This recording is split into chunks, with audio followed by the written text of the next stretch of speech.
All right, colleagues, it's half past.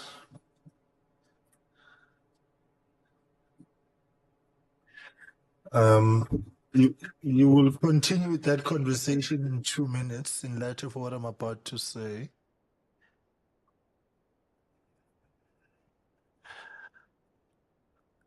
Ah, when it rains, it pours.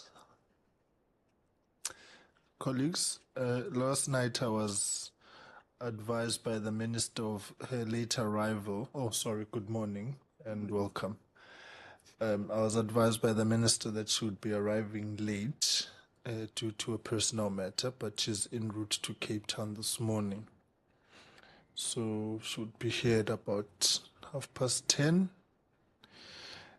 Now, the dilemma which is before us, it seems as if either the officials assumed that they would be arriving late with her, or they are not here. So I'm going to ask that we wait for her arrival and then hear what's the story. Because as you can see, they're not here. So we will wait. Because my assumption was that she was late, not everyone else. And she explained to me the reasons why they made sense. But now the officials are not here. So as I'm saying, when it rains, it pours. So colleagues, I'll request Advocate that we wait, and when she arrives, then we will resume the meeting at that point. So we are in the hands of that sabbatical. So, yeah. So I'm assuming around 10:30. Don't be roundabout. We'll see, but we'll check with her office that she is en route this side. Thanks, colleagues.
All right, colleagues, I think let us start. Right, Minister, good morning. Welcome. I explained to colleagues that yesterday evening you had advised me of your late arrival owing to a personal matter. Now, the assumption was that the officials would be here so that they can continue and you would join us. Now, they are not. And then I'm advised that you are actually alone. So, I think I'll hand over to yourself then to take us through where things are. Suffice it to say, from our side, is an update from when we last met in February of this year on the lacuna we had identified in the processing of SIU reports. This is something we picked up late 2021 to say that after reports have been, or other investigations have been concluded and reports filed, they must go back to, for lack of a better phrase, the originator, insofar as the proclamation is concerned. And then every time we interacted and engaged with either the SIU or other law enforcement agencies on SIU matters, when we asked about implementation of recommendations, the SIU would say, well, we submitted to where we got the proclamation, so the implementation is not theirs. So we then began this process with the presidency then of developing a matrix for the purposes of processing reports to ensure that wherever a report has been submitted, the affected department, entity, or municipality implements. So we were worried about consequence management, and that, amongst others, the SIU work, if not implemented, would, to a certain extent, amount to fruitless and wasteful expenditure. And it was concerning, of course, that some of these reports date back as far as 2002. Without a processing mechanism. So that is the context of the meeting, Minister. And there's a matrix being developed, and we met in February to get an update. And this meeting is to tell us how far things have gone since then, because our outlook is that SIU reports must be processed and implemented timeously and correctly. So that's the gist of it. So I'll hand over to yourself, Minister, and then we will see how we take it forward. Advocate Mtibi, if there's any comment you'd like to make, I think at the end, let's allow the Minister to make her submissions. Minister, over to you. Because the advocate is really here as an interested party, Minister, because it's his report. So over to you, ma'am. Thank you, Chairperson, and thank you again for accepting my apology. It was really circumstances beyond my control. I would have loved to be here.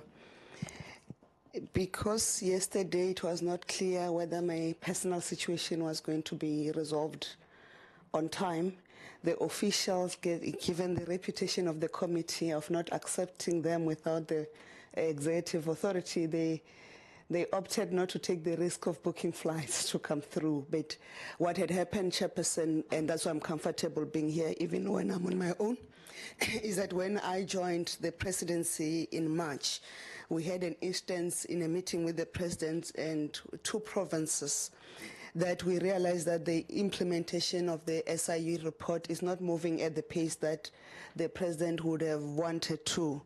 So we had a discussion, and then I discussed with the Director General of the government in terms of what we do to then take forward the implementation of the SIU reports, and just to monitor, because we can't implement, to monitor and ensure that they're implemented by the relevant authorities. So we had a full discussion, even in terms of the work that SCOPA wanted to do, and the report that needed to be submitted to SCOPA. So we had a full workshop. So it's not an issue for me not being here. When late night, when we were trying to scramble, because at least when my flight could be secured, they were trying to scramble to come through the officials. I said to them, if they don't find the flights, I'm comfortable to present as long as the SIU are here. And in terms of the implementation, we've already agreed in the presidency in terms of the processing on the next phases going forward. I'm sure you saw that the report it was submitted through my office to the SCOPA. So we are fully on board as the office, and including whatever decisions that will be taken today will be on hand to be implemented. So in terms of the engagements you have had, it was agreed that we build up a coordination and monitoring mechanism for the implementation. And what we then sought to do from the presidency since February was to go and do, and we've submitted to you a list, an annexure with a list of all the SIU reports. It goes back to 2001 that are outstanding, not 2002. And the next phase of that report is to then get the progress report in terms of implementation. What the presidency have been doing and working supported by the SIU is do the collation of the reports, not only to say it's a report of this year on this matter, but to then categorize them into provinces and into municipalities, both district and local, and then write back for my signature to the various provinces. Because the work has been taking a bit longer, even I've directed that we must then prioritize provinces. Whichever province we finish collating the work, we send the letter so that they give us the implementation timeframes or how far they've gone with the various reports that they've claimed, that they would have claimed that they've implemented, and what were the consequences undertaken. In summary, that's the gist of what we have submitted to yourselves, unless you want me to take you through the various the various aspects of the submission. But I thought I could just do the summary of what has been done and what's going to be done. Thank you. Thank you very much. Colleagues, would you want the Minister to expand, or you're going to go straight into questions? Honorable Somia. Thank you very much, Honorable Chairperson, and good morning to members, the Minister, and the head of SIU. I've looked into the report and recall on our last meeting with the presidency on the key critical areas which we ought to somewhat deal with. Ours is not necessarily based on the detailed nitty-gritties in terms of those cases, is the outlook on the actual instance of what has been done in terms of those reports and the outcomes thereof. So there were matters that were going to be followed through. So I would propose that let us just be afforded that opportunity to deal with those kinds of aspects. I'm not sure whether the minister would be able to handle those matters from that point. In terms of the new position that she holds there. It might be that we conscientize on the aspects that relate to what needs to be done, taking it from the previous meeting that we had. I think the main issue, Minister, now is progress on the operationalization of the coordination and monitoring mechanism. I think that's where we are. If you even read the March report, we need to be at a point where this thing is in motion, so it needs to be operationalized. So I think also that's where you are with what's the progress now with the mechanism. We understood, of course, at the time that there was other brainstorming that was being done on technical aspects and so on, but definitively is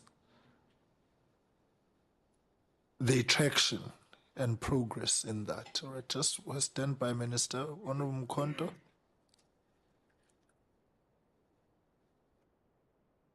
Thanks, Chair. Good morning to you, honorable members, the Minister, and her team. Chair, I will start with the apology of the Minister for arriving late. I think on behalf of us, the apology has been accepted, but we have to, Chair, emphasize the fact that in the future, it must be done in a better way. Because, Chair, we have been sitting here since 8:30, waiting for the Minister. So if in the future time can be respected, we accept the apology, but Chair, it must not repeat itself. And the fact that she knew that no officials will be coming to do maybe presentations before her arrival. That is even worse. So in the future, Chair, would really encourage her to do better when it comes to time and trying to show some respect to this committee. Thank you. Okay. All right, let's, Minister. Maybe, Chair, let me start at the apology. I don't have control of my child getting sick. My child is 4 years old. And when he's sick and he cannot speak and he cannot walk, I need to get him to a doctor and get him treatment. And I depend on the availability of the specialists that are available to see him. If they can only see him at 6 in the evening, I'm not going to leave my child sick. And to come to anything, I'll have to be a mother to a child. And it's for that reason that when we secured the appointment that my child, and that's the reason the official said, because you are not sure you're traveling, if you recall, Chairperson, I've done confirmation last week that I'll be attending this meeting. Yeah, No, Chair, I need to be, because I cannot be accused of not respecting the committee when it was circumstances beyond my control. Ordinarily, I could have stayed home and look after my child. But I opted to wake up in the morning and come here in respect of this committee. But to be accused of not respecting this meeting and these officials and not respecting time, it's really uncalled for. Chairperson, I explained to you. Yes, so that's what I'm trying to go at. And you see, I had opted not to be specific about the nature of the personal circumstance of the minister, because I don't think that we should, rather I think we should be circumspect about the individual involved. And the minister explained to me that it was a matter related to a child. That's why I said it was a personal matter that I understood. I think I was trying to be sensitive to the little one. I think the point, Minister, is the officials not being here. Because I think if you are going to be late, as explained, the officials should have still pulled through, because it was not the absence, it was not that you are going to be absent, it was that you are going to be late. And I think that's the understanding we came from. And I'm going to request that we be sensitive to the plight and the circumstances of the minister's child. I don't think that is an issue. So that's where I am, Minister. So, and when I explained to colleagues this morning and Advocate Mtibi, I simply said it's a personal matter, because I don't think that the child's health is for public consumption. I think that's that. So can we put the matter of the apology to rest, having pointed out that the officials should have been here, but the minister indicates she's competent and ready to answer on the substantive issues. Let's hear her out. Right. Can this process of these chairs, honestly, it's one thing to say take the chairs, but I mean here. Right, Minister. Now, in response to the other question, can we, and then we'll go to Honorable Mkonto and Honorable Somyo. Minister. Thanks, Chairperson. I think the committee previously dealt with the concept phase of the coordinating mechanism, which the timeline was supposed to have been concluded on in July 2022. And now we are on the second phase, which is the pilot phase, which the timeline has been said to be concluded in August of this year. And this second phase, it includes developing processes and procedures for the monitoring of referrals, and it's the one that when I was dealing with the summary, I've also referred to. Establishing the data and the technology platform, which is also underway already, and developing the pilot system based on the minimum set of requirements. That is the second phase, and I'm assuming the timelines were shared with the committee and agreed to with the committee. Where we are, it's on the second phase in terms of the work that is being done. We have finalized the processes of dealing with the processes of how to deal with it, and that's why even the data part of collating the data so that we can then develop the model. That's what we have done. If you look at in terms of what we have submitted to yourself, in terms of progress reporting on referrals and recommendation, we are in the process of issuing the follow-up correspondences to all departments, municipalities, organs of state, and that have received the recommendations and referrals arising from the SIU or investigations. This request updates on the implementation of the or implementation status of the recommendations and the referrals, and also that the feedback will then will do the analysis and provide then the feedback to SCOPA. The next report that we'll send will, for those that we have sent the reports to, they will come back with the analysis of the implementation status from the implementing agencies. And that's where we are, Chairperson. I just thought I could deal with that component of the second phase and where we are technically on those matters. Thank you, Chair. The second phase is a three-pronged approach. Right, Obusomya?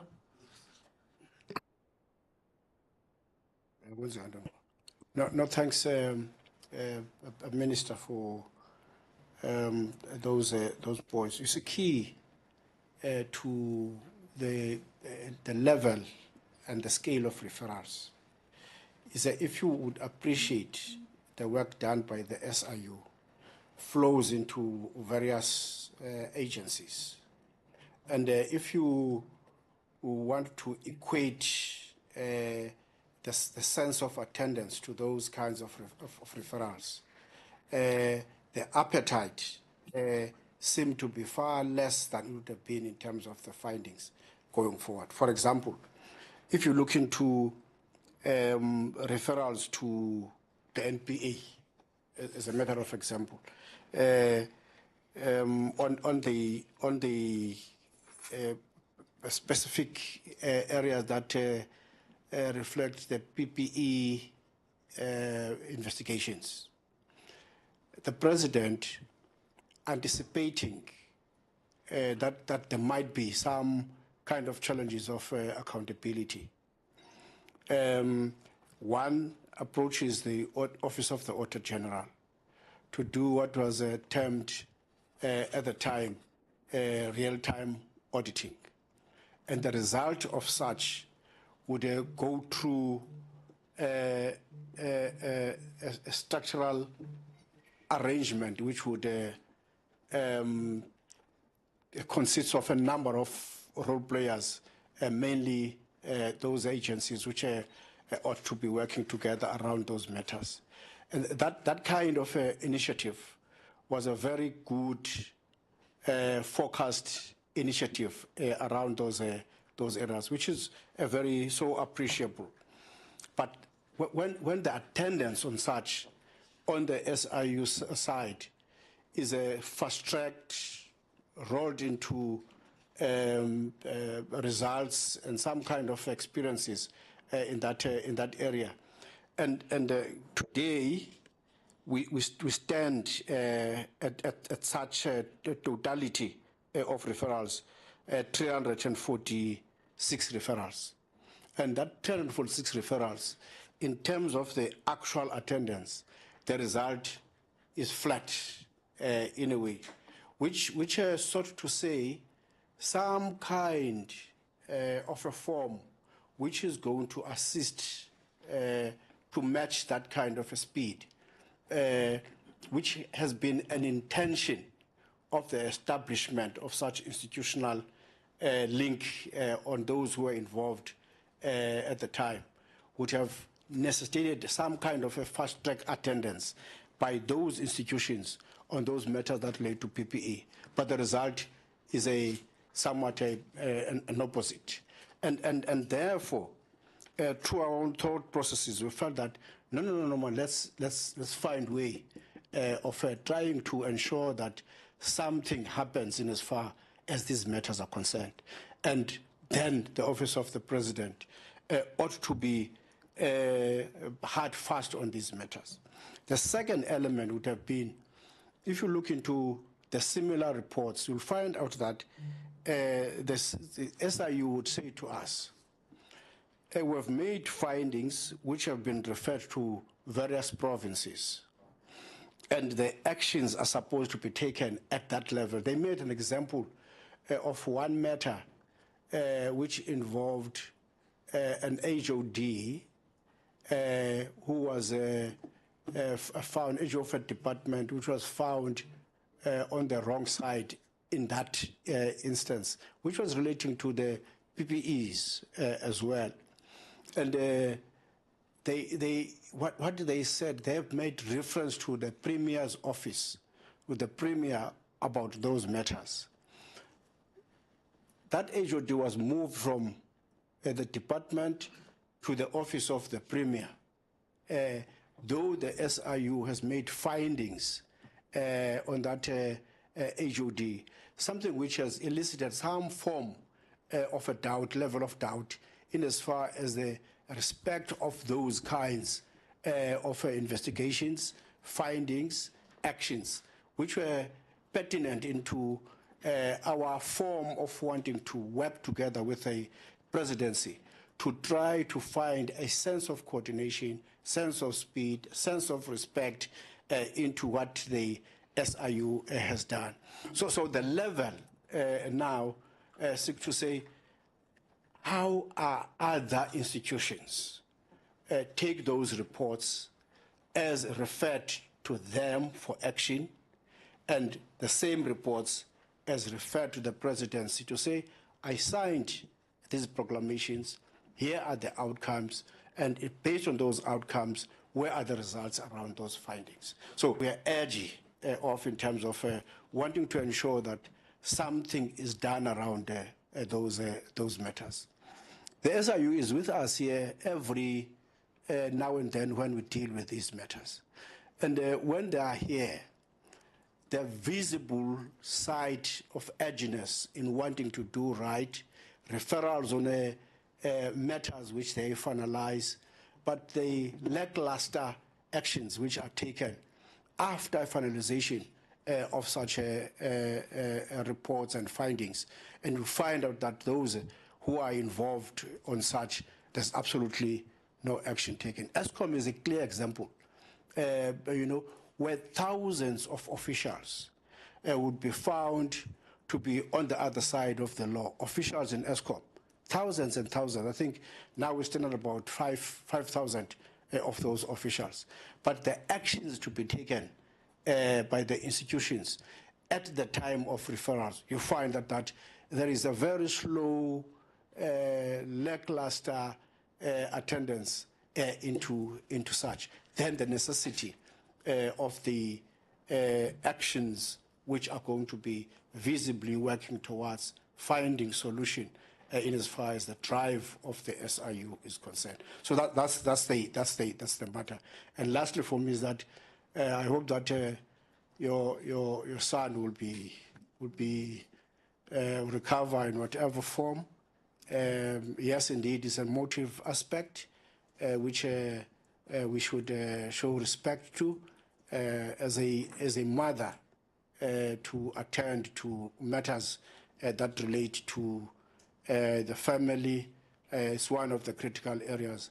At times, even when there is a busy schedule out there, in appreciation that we have ultimately landed into the meeting itself. So thank you very much from my side. Thank you, Chair. Let's get responses to that. Minister, in the meeting of February, I want to highlight what Obsam was saying. We raised concerns where officials resign or retire during disciplinary processes. And so what happens to them? So that issue. So it's a recurring theme.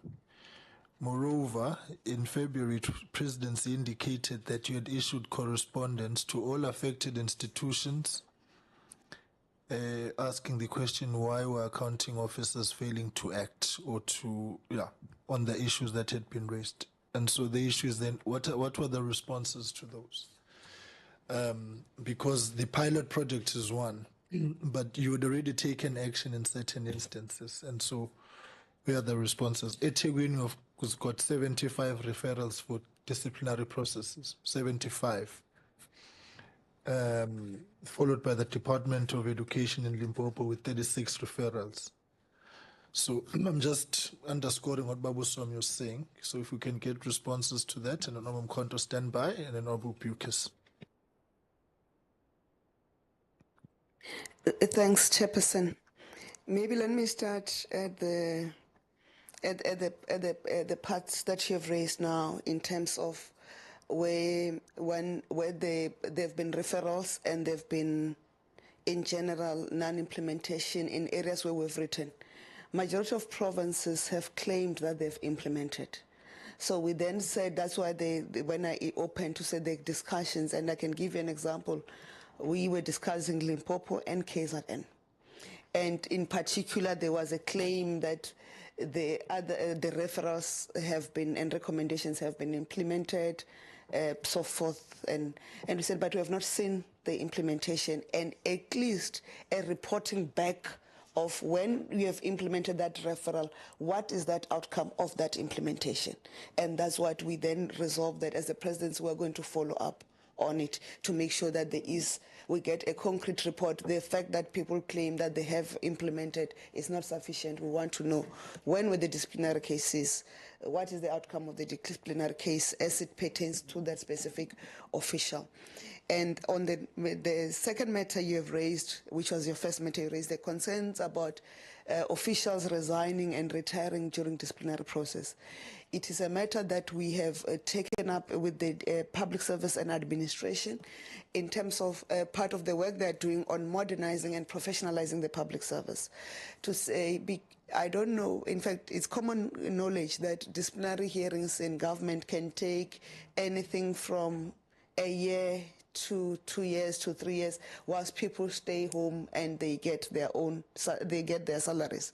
And we've said to the Department of Public Service and Administration, how do we tighten that? And is the work that they need to come back to Cabinet. It's part of the issues and on the action plans of Cabinet that we are following up to say when are they coming back to present to Cabinet in terms of how do you remedy that. But also a mechanism. At that point, when it was discussed, we were toying with two options. Is it possible or is it legally permissible to put a person on suspension and then not pay them their salary during that period and pay either when they are reinstated to the job or when they are not found guilty? Or do you shorten the period for the disciplinary process and prescribe it to say a disciplinary process for this type of offense, this is the period it must take and so forth. And that is the work that the Public Service Department, Public Service and Administration Department will need to assist us on, and we are following up on them to say how far are they on that matter.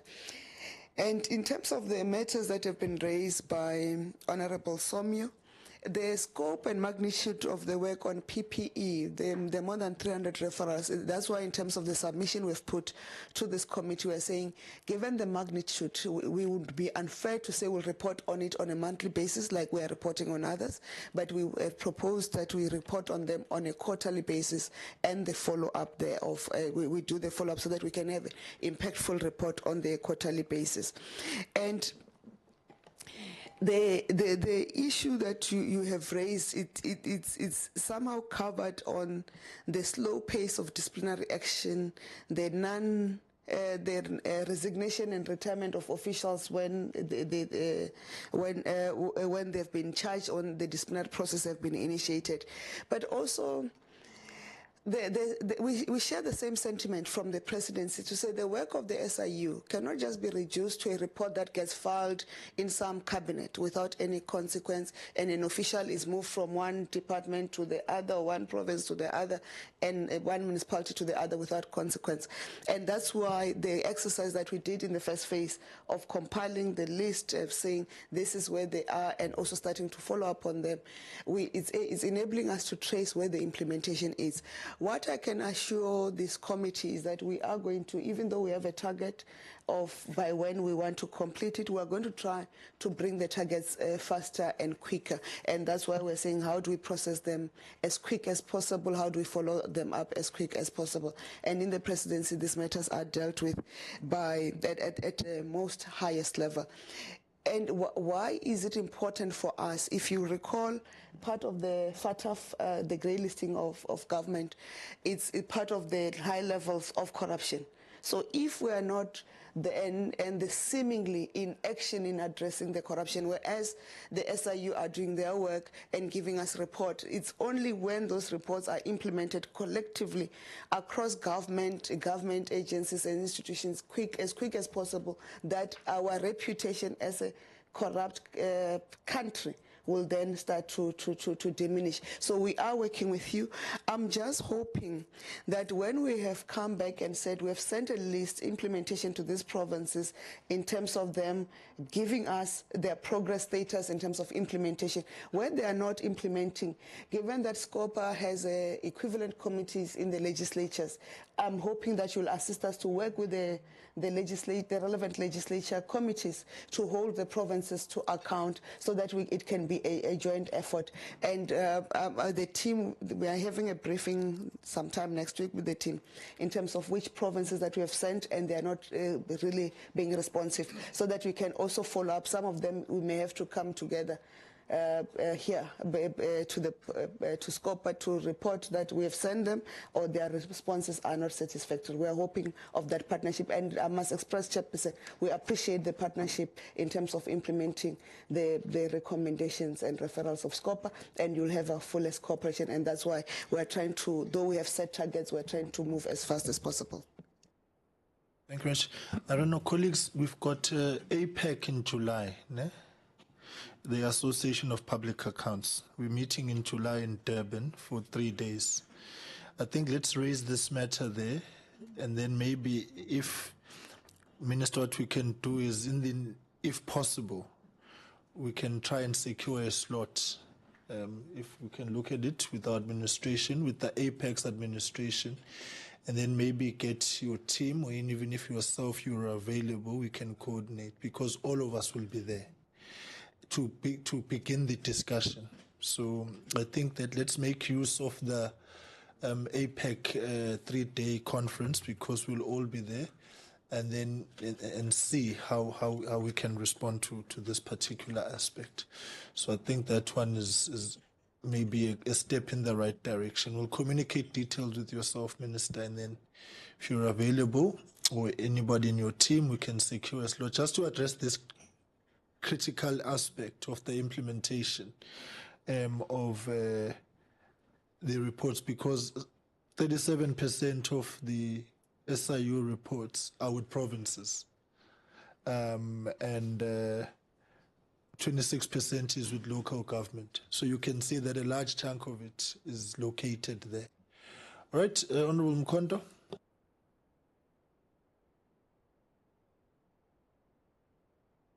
Thanks, Chair.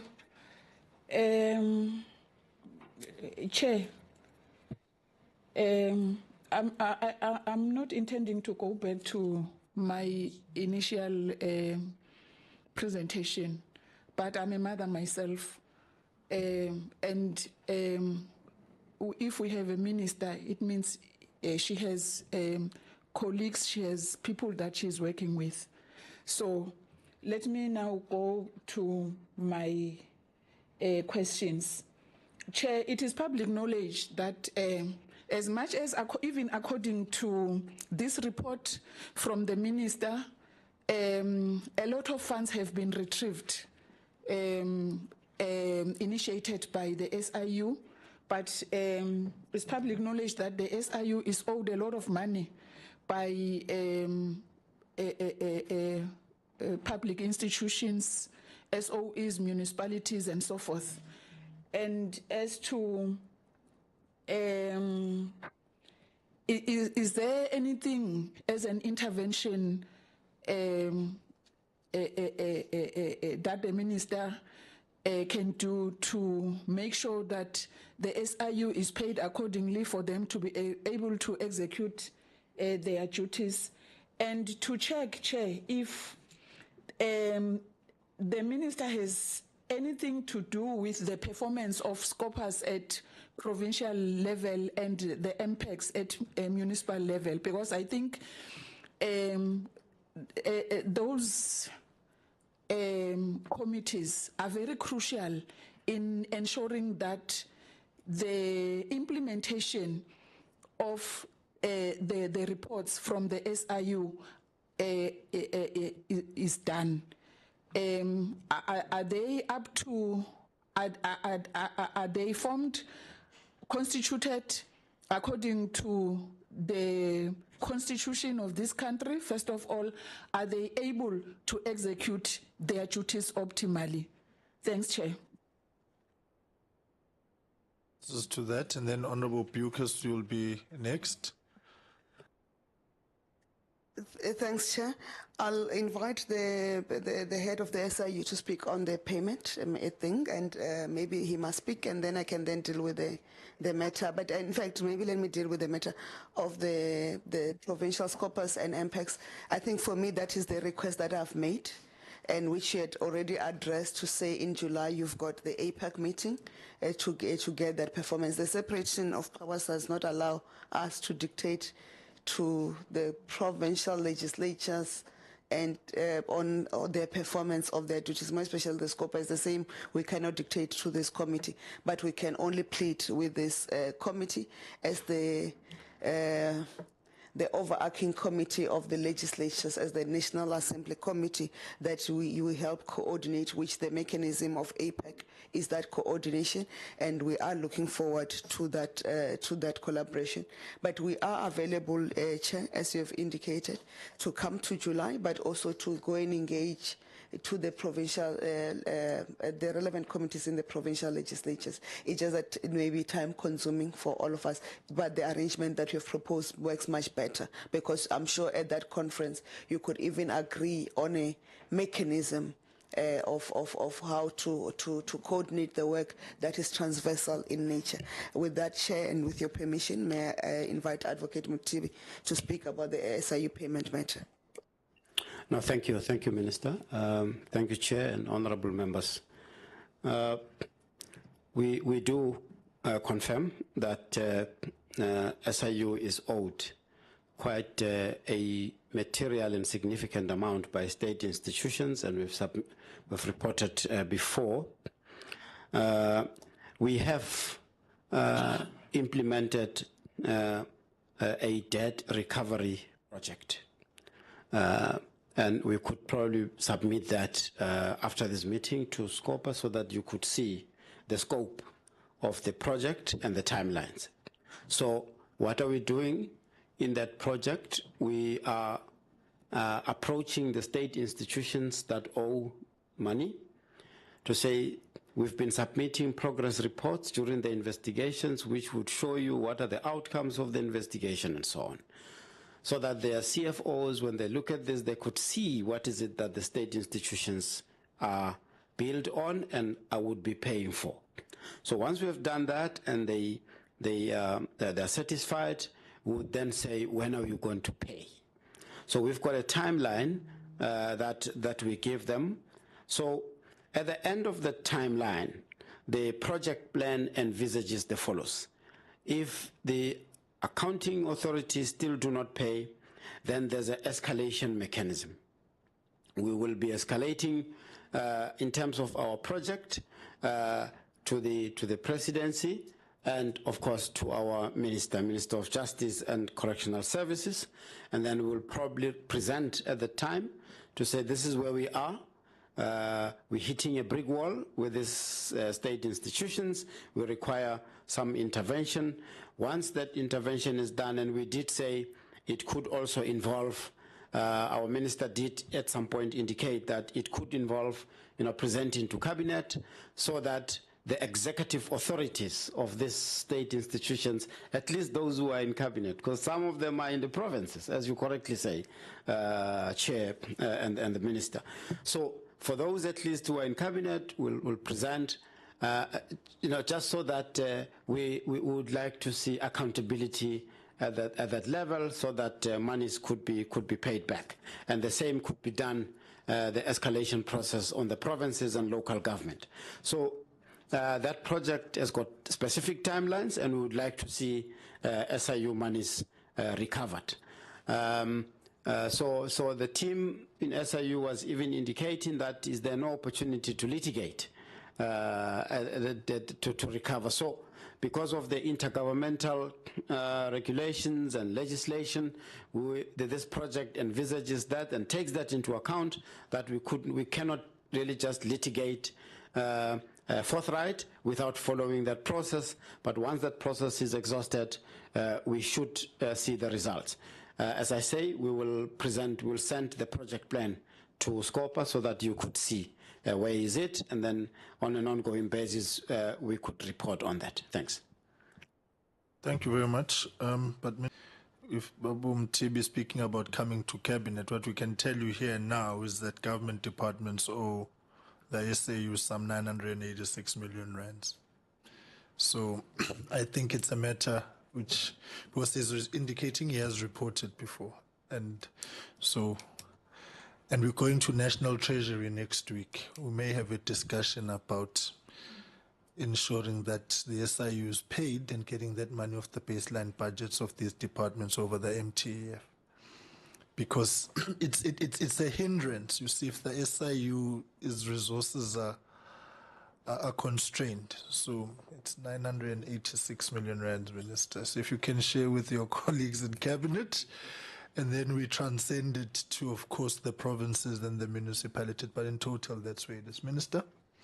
Thanks, Chair. I didn't want to respond because I hold a different view, and I'm going to be, if I get in trouble, I'll blame this committee. My view is, for me, it's very strange that we want an institution that is being investigated to be the one that pays for the investigation. For me, it would have been a different mechanism that when we want an institution to be investigated, we make a provision for that investigation. And that's why I didn't want to speak on that. So I would appreciate when you get to Treasury to raise this point for me to say, how do we get them to assist SIU to recover? But also, how do we get a different, more especially in a country that we have to still address the challenge of corruption? How do we address a funding mechanism that makes sure that investigative agencies are fully funded and resourced? And that's why I want to end there. And that's why I didn't want to respond, because I didn't want to get into trouble with my bosses. I don't think there's any trouble. I think it's a discussion we need to have so that we arrive at something that is sound. And if there's other views, so if anybody gets you in trouble, I think they are the ones in trouble. Because you see, what will enrich the discourse is finally arriving at a model that satisfies others. I know, for example, so that, we deal with the trouble question.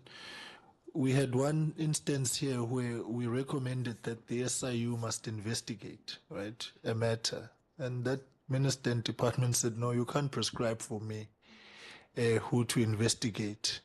and they went and got someone else to investigate. But the ultimate conclusion was that that report we ended up tabling before the SIU, and now they're investigating. So I'm trying to say that the issue raising is far broader than also the funding model. It goes to referrals, it goes to state machinery, state capability of its own forensic investigation. So I think it's a necessary discussion. So yeah, I may have a slightly different view, but I think that discussion is important so that we are helpful. Right, Honorable Bucas? Thank you, Chair, and thank you, Minister, for your commitment to handle this alone. I still think it's not fair, but also your commitment, despite your personal circumstances, to appear before us.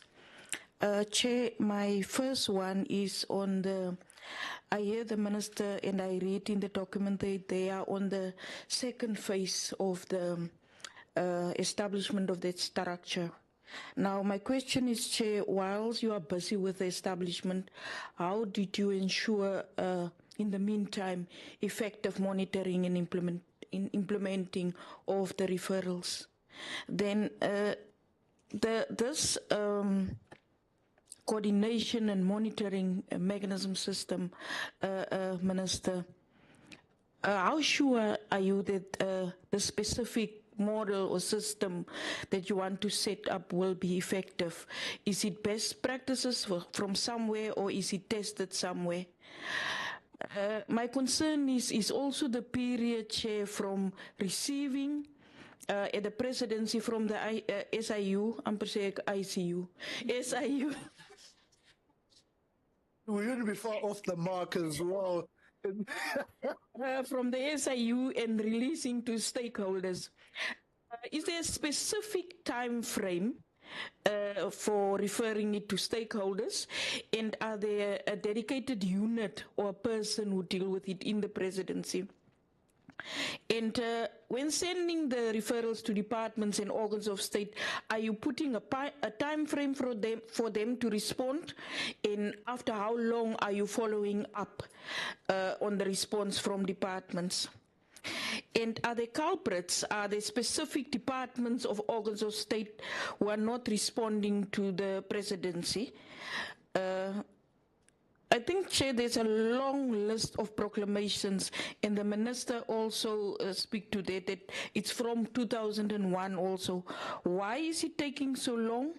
And it seems to me there's no urgency to deal with specific the referrals from the SIU. Then my last one is, Chair, what happened to cases where there's a lack of evidence and no prosecution in court, but there was some criminal activities? Thank you. Akhbare? Actually, Honorable Bucas was not wrong. You know, when you're in ICU, you get full medical attention of doctors. You don't get treated by nurses. So she's not far off the mark. So, thanks, Honorable Chair, through you, and to Honorable Bucas. So the mechanism, the presidency must release it as soon as the president has accepted, and which does not necessarily take time. And currently, as we've indicated, as we get them, we send them, and then we've been writing to say what is the progress with the implementation. And to develop this mechanism will improve on the monitoring. It's a system that is not necessarily, remember the SIU arrangement, it's uniquely South African. So even now to support its working, it has to be uniquely us. But it gives us, the establishment of the mechanism gives us an opportunity to then follow up and improve on the system. Because the question you are raising to say how long does it take the presidency, is there a dedicated unit? I'm sure Honorable Slengwa in his other capacity will say no, the presidency must not establish another dedicated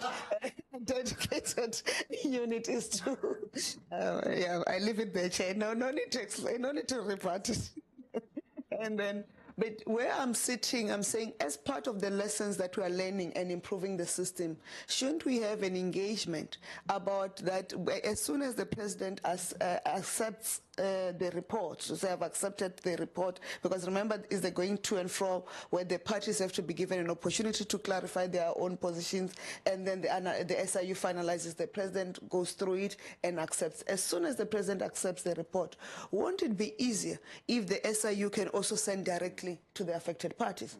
And for me, I'm raising this as, when you put a system to monitor, it must be willing, or you must be willing to say what are the lessons and what are the improvements you need to implement in the system itself. So those are the discussions we'll have with the legal team in the presidency. And I'm just thinking of it now. These are the discussions we'll have between the SIU and the legal team in the presidency and the advisory team, so that we can then say, how do we improve the release of the reports and the process of ensuring that they get there quicker. Thank you, Chair. The APEC conference is on the 12th to the 14th of July, Minister. Honorable Somyo. Very much, Honorable Chairperson. On this matter, I'm taking advantage of the fact that you are wearing another cap. There's a troublesome angle, which you might, if you choose to respond, is on the matter that relates to vetting. In that matter, I'm not asking for detail, of course, in the understanding of the nature of that position, but it relates to the speed to attend to those matters. You know, sitting in Parliament, sitting here, when people would point a finger to say so and so is not vetted, or when they sit in front of us and say, I'm not vetted, but I'm holding this position, and through this position, the critical decisions that I must somewhat act upon. And in other instances, there's criminality involved, which relates to funds being handled and lost. And the end result is that those who are in procurement, when they are immediately taking that position, they ought to have been somewhat vetted. How could you assist towards that angle, to fast track it, to qualitatively deepen that kind of work in that area? You know, the topical issue is the Derrida matter, where a very senior individual lived his life long up until he exited. There was absolutely totally no vetting. Billions of rands went through the decisions of individuals who are in that sort of a situation. I'm not asking you to go deeper into your modalities. It's not my business. Just to say, a commitment to say, indeed, we need to act and improve that kind of an area. The second area, Minister, is a matter of interest. Maybe you could assist as well around it. There is a time when we call upon the SIU to be present, and all other agencies, when they give us a detailed outlook of their own work, and you indeed find out that this institution, the SIU, is doing all that it could, and takes its own results to the courts, hand it over to other agencies, and you find out that these other agencies would choose to say, okay, fine, you've given us a report, but that report, we must still do some kind of investigations. And if then there's some kind of work which ought to be done at that level, is there a way that you could see a collaborative exercise which is somewhat instilled at the highest office that, well, fine, these are the cases. If they lead into referrals, there must be some kind of scope and mind which somewhat closes the gap of finality between the SIU and handing over of those reports, and therefore the action in relation to such, because it's not a good thing even two individuals have been investigated to have a long time of wait that these matters hanging on our own heads, and the public opinions on such individuals, which is unfair itself, and it might be better to want to deal with matters with speed if they reach that point. Maybe through this kind of a process, we can have some kind of a linkage which seeks to assist the continuum on the institutions to attend to these matters going forward. Thank you very much, Chair. Okay, thank you, Honorable Somya.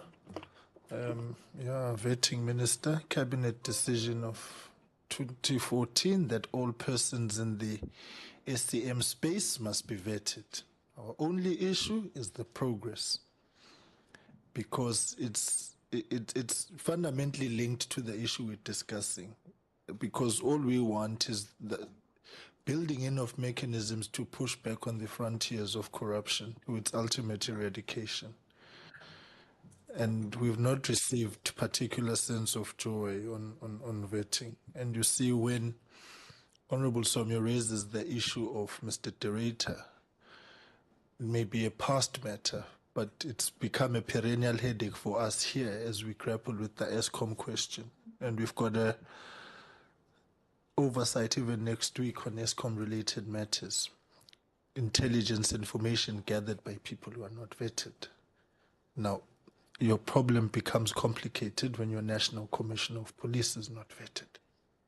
So I'm just echoing the concern that you're raising. Over to you. I know you're not here on SSA matters, but in a particular way, it is linked to this. Minister, over to you. Thank you, Chair. I thought you were going to make my life easy and say I mustn't respond to the vetting matter. I realize you're not going to let me go, and for my other sins as well. Maybe let me start with the second part of Honorable Somya's question. In terms of the law, the SIU reports, recommendations, and referrals are binding unless reviewed in court. So if you want to, have I said it wrongly? It's not. Go ahead. Oh no, tag team. No, thank you, Honourable Minister. I think there's it's just to say they are reviewable. The SIU reports are reviewable, and once they've been through the review, then they should really be implemented. So before they are reviewed, the expectation is that they should be implemented. Thank you.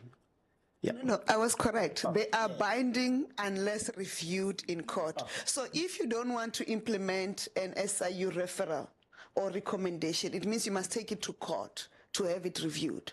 So if you have not taken it to court, it means you must implement.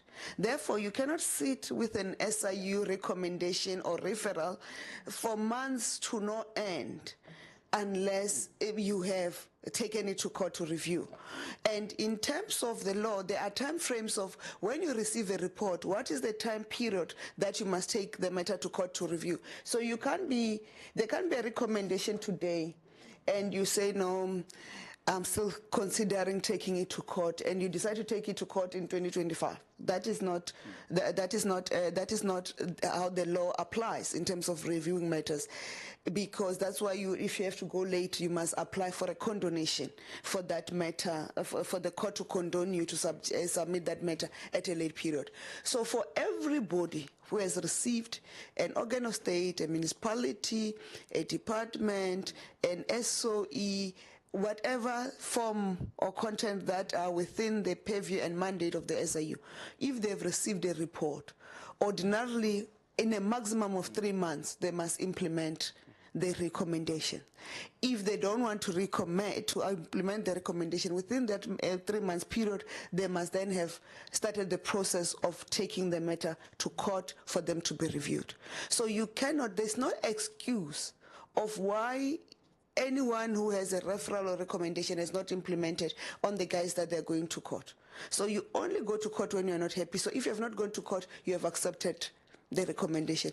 And if you apply the legal, the court principles of saying within a particular time frame, you should have when you have a complaint, you should have raised it with the court, even though you may not have gotten a date, but you should have made your application. It means everybody from 2001 chair to date, except the reports that were issued maybe in January, everybody should be implementing the SIU recommendations. If they've not, they can, and they go on late condonation. The SIU, supported by the presidency, will oppose such late application, application for condonation for review. So where we are sitting, Chair, it boils down to say you are correct as the scoper to say what is the implementation status, presidency, because these reports are your reports, because you must make sure that they're implemented and follow up and do all it is that to make sure that the relevant people implement. So that is the part I can clarify.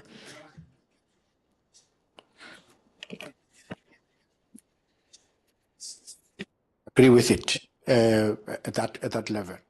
But the referrals that are taken to the NPA will sit here with the NPA. They will say, look now the number that has been referred by the SIU. They will say, no, yes, we have received some, we've taken some through the mail, but others, we still do further investigations. And through such further investigations, a long period of time is taken. Which, on the other side, if my name has been cited in those reports, I sit in wait because between these two, the SIU has finalized its own report, handed it over to NPA for action. NPA would say, no, we're still doing further investigations on these kinds of matters. That is the fact in a number of them. If they're not implemented. We asked them when they were here, what is it that is stopping you from when this kind of work is being done, you collaborate, SIU and the NPA, so that you stop this thing which says, okay, the report is finalized by the SIU, and then we start, when the SIU has handed that report to us for further investigation on such matters. You'll find that the massive reports are still into that kind of a situation. That's where I am around this matter. This other angle, I fully understand that these reports ought to be implemented. But when it comes to the prosecution, take them to that kind of a door. There is somewhat a hold, somewhat.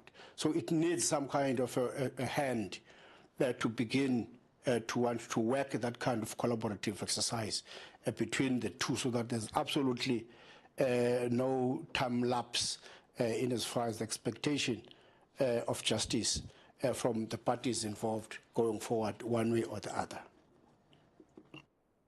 Chair, because I was on the floor. Yeah, sure, please. Yeah. Thank you. I think on that part, the SIU and NPA investigate in different mechanisms. The SIU investigates to then determine whether there's a case to answer. But the NPA, they have an onus of proof. It's a bit higher because it's prosecutorial. And that's why where we deal with what you call critical cases, where the government then put up through a fishing center, where the NPA, the Hawks, the SIU, they collaborate, like on the matters of PPU, where some matters were taken to court, is because they worked collaboratively and together on that. But where you have individual cases and the prosecution is higher, but I think it's on the agencies that they will do. I'll invite Advocate Mutibi to then speak on this, and then I'll come to the vetting issue. No, thank you, Minister. Indeed, just as a recap, the law indicates that when SIU investigates and there's evidence that we pick up that points to criminal action, that evidence has to be referred to the NPA. And it goes further that evidence has to be treated by NPA in a manner that serves the interest of the public. It doesn't really say what they have to do, because we recognize, and I'm sure the legislature recognizes, that it is their independent mandate to consider the evidence and decide whether to prosecute or not. So the extent to which they would be of the view that there's still investigation required and so on, we have engaged with the NPA and we have entered into a memorandum of understanding so that we can collaborate indeed, Honorable Somyo. So to an extent, the MOU also includes the Hawks at that stage, so that now we can all work together, including, as the Minister has indicated, in the Fusion Center. So there's that MOU that we have entered into, and we're really expecting that it should guide the collaboration going forward. Thank you.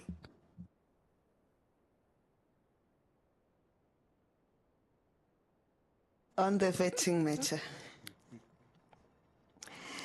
we are working to improve the vetting system so that we could have the outcomes properly. We will then take the report through to the Joint Standing Committee on Intelligence on that matter. But what we can do for your part is that when we finalize our process and scoping, we can then just inform SCOPA in a letter to say we'll be tabling at the Joint Standing Committee on Intelligence the improvements to make sure that we meet the requirements of the law of everybody in the supply chain being vetted, although it's a mean fit, and also to make sure that those in relevant positions are vetted. But safe to clarify that some delays in vetting is not because of the work that has to be done at SSA. It's because the vetting candidates are not responsive in terms of submitting the requisite supporting documents. And part of the improvements, it will be a mechanism of saying how do you then address such instances where a person is appointed on provision that they must receive a clearance certificate and then they do not cooperate fully so that their vetting can be completed as soon as possible. Thank you. No, if they don't cooperate, they then must not stay in the job. For us, Minister, I think maybe one must take the opportunity, because you are here, to clarify our outlook, because I think there may be confusion. We are not wanting to get involved in the nitty-gritties of how you vet and all that. We fully are fully cognizant of what the JSCI must do. Our only issue becomes why it's not being done, because in certain instances it becomes an audit issue. Two, you are having people handling finances who are not vetted, and it becomes a problem. The ESCOM one highlights the extent of the issue. So all we are really calling for is that it must happen with speed and with urgency, and I think recommendations to the extent to which that those that do not comply don't comply, then something's got to give. And amongst others, it's inclusive. Then you can't be in a position. You can't hold the position. I mean, I would imagine that if the members of the JSC are here in Parliament, whom are vetted before they take up their position, they can't be there if they're not vetted. So it can't be negotiable, given the extent of the risks and the financial implications to the state. So, but if there's going to be progress and movement as you are indicating, then that's fine. I think that suffices. So, Minister, you were saying we will complete phase 2 by August 2023. What I think we want is a confirmation of that it will be done on this project. If sooner, even better. And then what we will do is, I know that we've wanted monthly reports on this matter. Can I suggest, colleagues, that let's get a report at the end of end of August on progress, or in the eventuality that there's none or lack thereof, so that we can bring this matter to implementation and then process the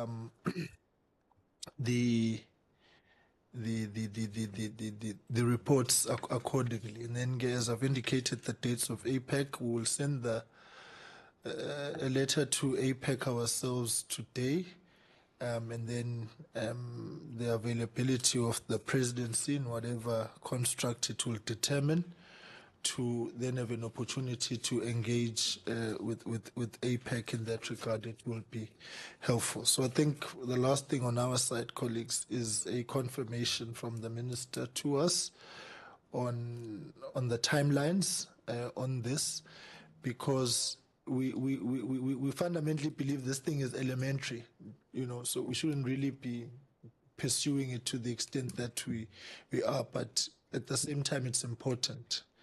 This issue, the processing of the SIU reports. Minister? Sure. Sorry, Minister, we are very interactive in this committee, so I know in certain instances it's confusing for some. Yeah. No, Minister, I think I appreciate in the earlier part of your presentation where you have arrived at a point which says on DCs, you are going to communicate with the Department of Public Service on the long dragging disciplinary cases and on people moving towards various directions. So we are going to deal with that. Is it not possible, maybe, if you could, in the same strength, when in understanding of the delays which are made probably by those who are individuals vetted. We had the same story some time on what has caused delay on one vetting process. We were the subject who had delayed that process. If that is the case, could that be created a link with the principal, what have you, so that indeed those people who are delaying on those matters should somewhat be taken off, and the opportunity for appointment, because that is problematic. It drags the name of your department as if it's responsible for such, though indeed it might be the responsibility of those who are vetted in the majority of instances. So there's some kind of form of saying we've done our best. Now we've been waiting for this information for this time. We're no longer interested in you in this way. If you're not interested, respond to us. So your time, in terms of the opportunity availed to yourself, comes to an end.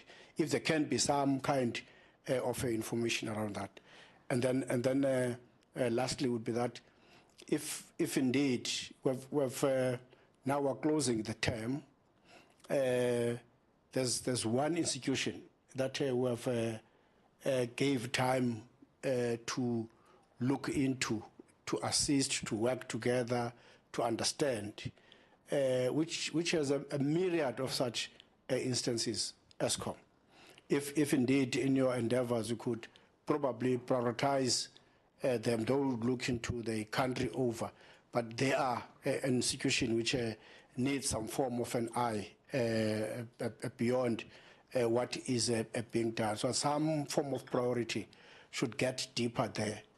About 5,000 officials, if I'm not mistaken, previous report, which have not been vetted there, were supposed to be vetted. It's a huge thing. And if you look into what is happening there now, it goes to the heart of such kind of a situation. It might be that the information has been sought, They failed to respond to such, because the report we got is that there was a station created by the agency to ensure that those who are supposed to be vetted, they must be closer to them. It might be that they have failed to take that opportunity, because there should be a way of acting accordingly in as far as such is concerned. So the accounting authority must be informed on such kinds of failures. But they are high levels of accountability around such instances. Thank you, Chair. Thank you very much. Minister. Minister, I think the final point is it's not just the blacklisting of persons who are either retiring and so on, the revolving door as we call it here.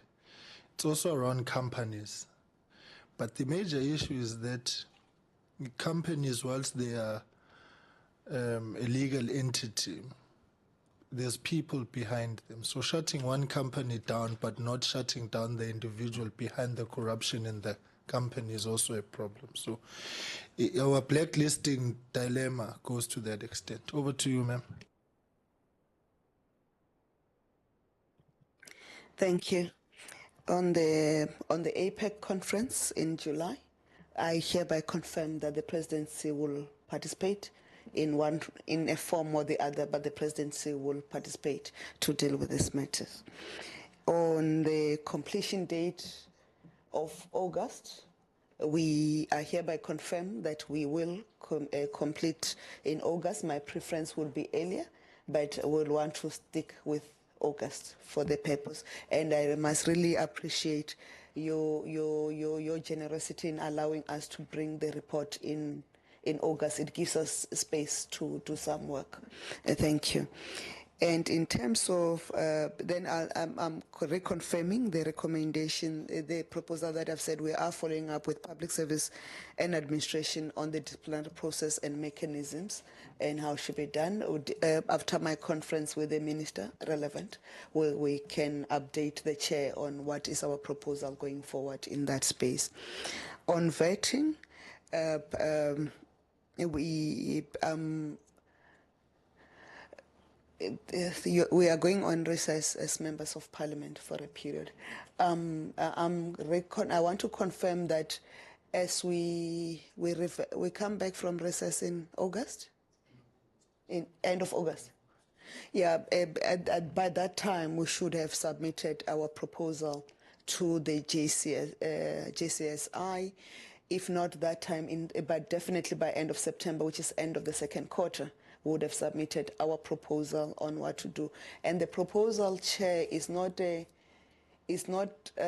about still thinking of what should be done and awaiting an approval. It's to say this is our approach on this thing. We'll have tabled it there. Maybe let me just also take this opportunity to confirm that we've got a team on the ground in ESCOM to deal with the outstanding vettings that are in there and the other matters that are arising as it relates to ESCOM. The details we will provide in that regard to the JSCI.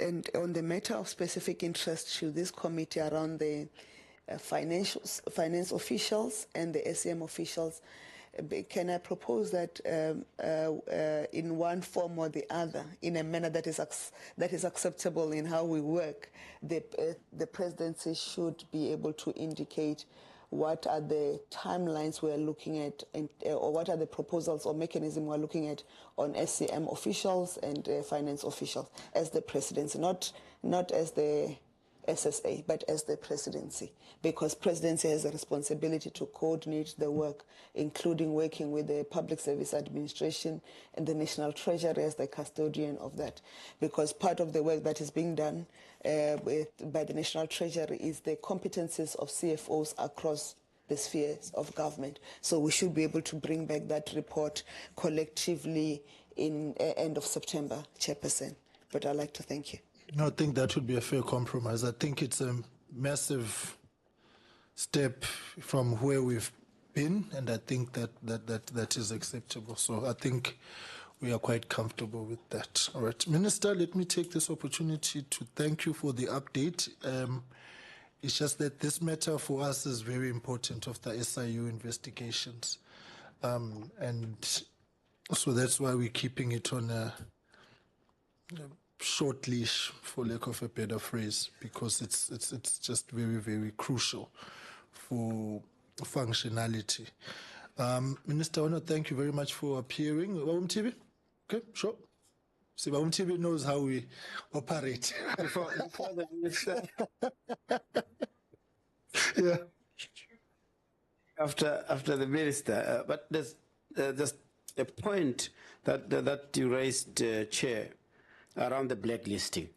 You know, over and above all these outcomes that SIU reaches, and we're really pleased that there's this process to ensure that there's consequence management. We've really been seeing the lackluster on the part of the state institutions to implement SIU referrals.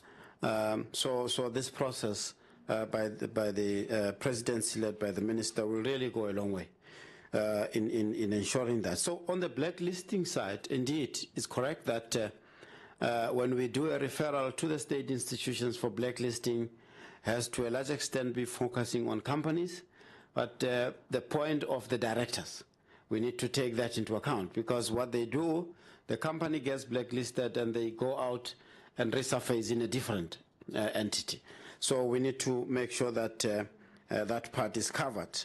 And I'm really glad that, going forward, and the minister's comment around giving the state institutions the timeline to implement, 3 months and so on, because there's really been no sort of timelines around that for expecting them to come back with the feedback.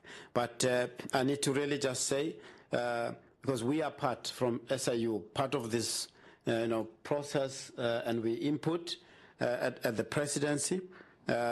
We really look forward to its completion, the pilot phase being completed, and of course in the interim, we are really pleased that the minister will now, through follow-ups to those state institutions, so that they also can respond on what they've done. Thank you. Thank you very much, Minister. Thank you very much for being here, and we wish you well, and particularly your son, a speedy recovery to him as well. Mabum TV, as always, thank you very much. We'll still be with you tomorrow, colleagues. Tomorrow, Denel, 9:30. I was wondering, though, if we could, colleagues, communicate with Denel and maybe tomorrow start at 9. I've got quite a number of apologies from yourselves of early departures tomorrow. So if you could check with Denel, because I'm sure they would have arrived today, and then we start rather at 9 o'clock tomorrow as opposed to 9:30. It will help us go a long way. And then we've got the oversight to ESCOM. Colleagues, we are departing on Sunday to ESCOM. It starts on Monday, and there are no changes to the program which has been circulated to yourselves. And then we'll end it off at the Road Accident Fund on Friday morning before we depart. There may be a need for a meeting. Well, there is a need for a meeting once we get approval from the presiding officers on PRASA-related matters here in the Western Cape, which will sit during the recess period, but we'll communicate in good time. Minister, thank you very much for appearing before us this morning, and we'll await the reports end of August on this critical aspect of SIU reports, and then we will take it from there. In the absence of any other hands, going once, going twice, going thrice, gone, the meeting stands adjourned.